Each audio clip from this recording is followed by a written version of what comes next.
Next up, Lauren is the founder and managing director of Alderson Loop, an IT and marketing project staffing solutions company.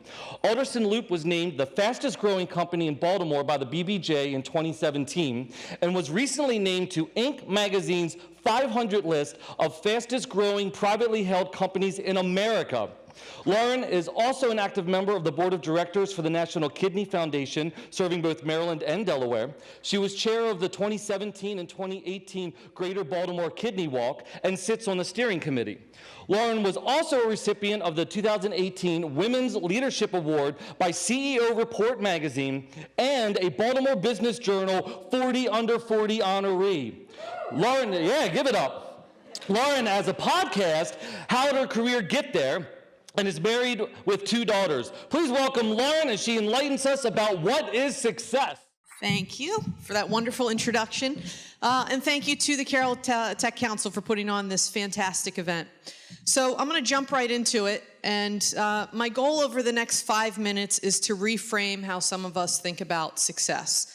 And I'm passionate about this topic because throughout my career, I've talked with and interviewed maybe thousands of people. And whenever the topic or question comes up, some version of how do you define success or what is success to you, a lot of people struggle with it. Their eyes glaze over or they look away as they're answering the question, and it's challenging for a lot of people to answer.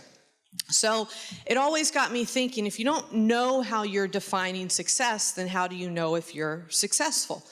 And for some things, it's objective and it's easier to measure, right? So, if you want to earn a certain amount of money or get a certain job title, those are easily measurable things.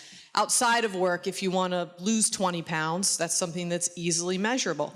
But what about all of the other areas? The challenge or struggle for me was, what about all of the other areas of my life? As a holistic person, how do I know if I'm being a good mom or being a good spouse or being a good boss?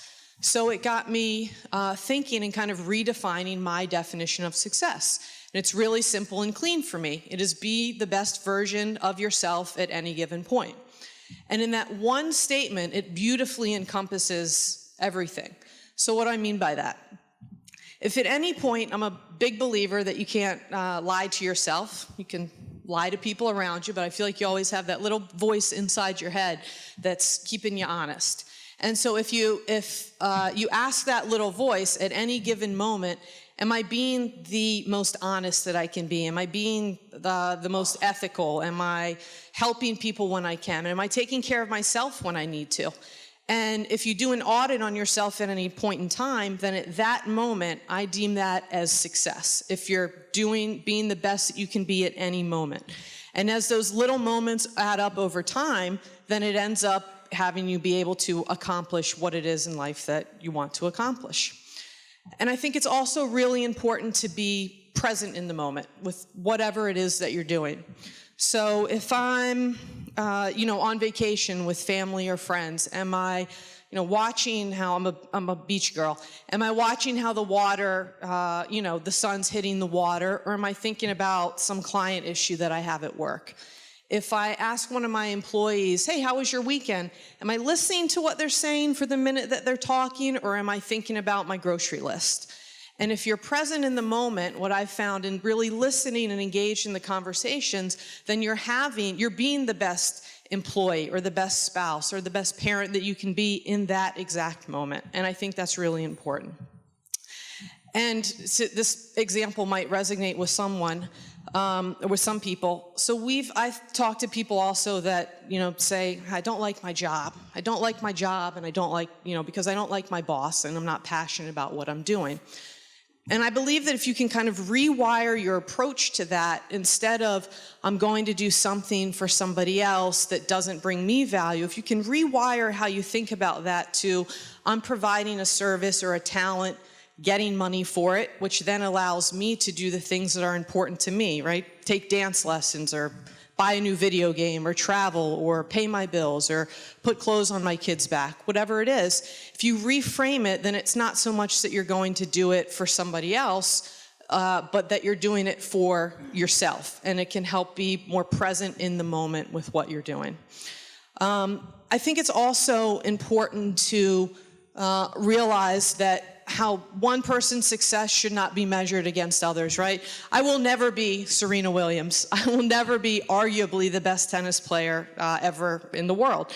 But I'm not measuring against her, right? I'm measuring against what I'm capable of and what I believe is important.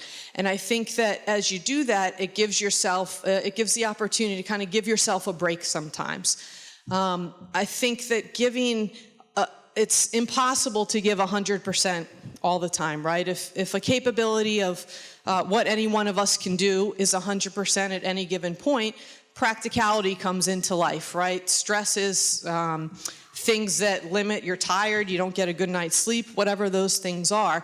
But if at any given moment you can give 80% of what you have, then in my mind, that's being successful. That's giving everything that you can at that exact moment. And maybe one day I'm 80% as a mom and 100% as a business owner, and another day that switches. That's what's important, and I think that's success to me. Thank you.